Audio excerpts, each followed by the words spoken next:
প্রাচীনকালে এক অসুর রাজা ছিলেন, নাম হিরণ্যকশিপু। তিনি ছিলেন অত্যন্ত শক্তিশালী এবং অহংকারী। দেবতাদের প্রতি তাঁর ছিল ভীষণ রাগ। তিনি চেয়েছিলেন সমগ্র পৃথিবীতে যেন কেবল তারই পূজা হয়, কেউ যেন ভগবান বিষ্ণুর নাম না নেয়। ভগবান ব্রহ্মার কঠোর তপস্যা করে হিরণ্যকশিপু একটি বর লাভ করেছিলেন। সেই বর ছিল কোনো মানুষ বা দেবতা, কোনো পশু বা পাখি, দিনে বা রাতে, ঘরে বা বাইরে, মাটিতে বা আকাশে, কোনো অবস্থাতেই তাকে কেউ হত্যা করতে পারবে না। এই বর পাবার পর হিরণ্যকশিপু আরও উদ্ধত হয়ে উঠলেন। তিনি ঘোষণা করলেন, আমিই বিশ্বজগতের একমাত্র ঈশ্বর। কিন্তু ভাগ্যের খেলা, হিরণ্যকশিপুর নিজের ছেলে প্রহ্লাদ ছোটবেলা থেকেই ছিলেন ভগবান বিষ্ণুর ভক্ত। তিনি সর্বদা বিষ্ণুর নাম জপ করতেন, তার স্তবগান করতেন। যখনই শিক্ষকরা প্রহ্লাদকে অন্য পাঠ শেখাতে চাইতেন, প্রহ্লাদ বলতেন, ভগবান বিষ্ণুর নামই সত্য, বাকিটা সব মায়া। এ কথা শুনে হিরণ্যকশিপু প্রচণ্ড রেগে গেলেন। তিনি নিজের ছেলেকেই শত্রু মনে করলেন।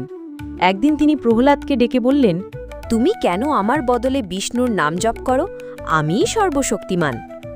না বাবা, আপনি মহান রাজা বটে, কিন্তু সর্বশক্তিমান একমাত্র ভগবান বিষ্ণু। এই কথা শুনে হিরণ্যকশিপুর চোখ লাল হয়ে গেল। তিনি নানা উপায়ে প্রহ্লাদকে শাস্তি দিতে লাগলেন। কখনো বিষ দেওয়া হলো, কিন্তু প্রহ্লাদ রক্ষা পেলেন। কখনো হাতির সামনে ফেলে দেওয়া হলো, হাতি কিছুই করল না। কখনো সাপের গহ্বরের মধ্যে রাখা হলো, সাপেরাও ক্ষতি করতে পারল না। অবশেষে হিরণ্যকশিপু তার বোন হোলিকাকে ডেকে আনলেন। হোলিকার ছিল এক অদ্ভুত বর, আগুন তাকে পোড়াতে পারবে না। পরিকল্পনা হলো হোলিকা প্রহ্লাদকে কোলে নিয়ে আগুনে বসবে, আর প্রহ্লাদ ভস্ম হয়ে যাবে। কিন্তু ভগবান বিষ্ণুর ইচ্ছায় হোলিকা সেই আগুনে পুড়ে ছাই হয়ে গেলেন। প্রহ্লাদ অক্ষত অবস্থায় বেরিয়ে এলেন। সেই থেকেই হোলিকার দহন উৎসব শুরু হয়, যা আজও হোলি হিসেবে পালিত হয়। শেষমেশ হিরণ্যকশিপু একদিন প্রহ্লাদকে জিজ্ঞাসা করলেন, তুমি বলছো বিষ্ণু সর্বত্র বিরাজমান, তাহলে তিনি কোথায় আছেন? তিনি সর্বত্র, প্রতিটি জীবে, প্রতিটি কণায়, এমনকি এই স্তম্ভেও। হিরণ্যকশিপু প্রচণ্ড ক্রোধে লাঠি দিয়ে স্তম্ভে আঘাত করলেন। মুহূর্তের মধ্যে স্তম্ভ ভেঙে বেরিয়ে এলেন ভগবান বিষ্ণুর অবতার নরসিংহদেব। না মানুষ, না পশু, অর্ধেক সিংহ, অর্ধেক মানব রূপে। না দিন, না রাত, সন্ধ্যার সময়। না ঘরে, না বাইরে, দরজার চৌকাঠে।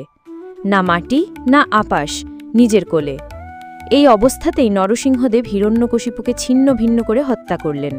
ভগবান তার ভক্ত প্রহ্লাদকে রক্ষা করলেন এবং পৃথিবীকে অসুরের অত্যাচার থেকে মুক্তি দিলেন।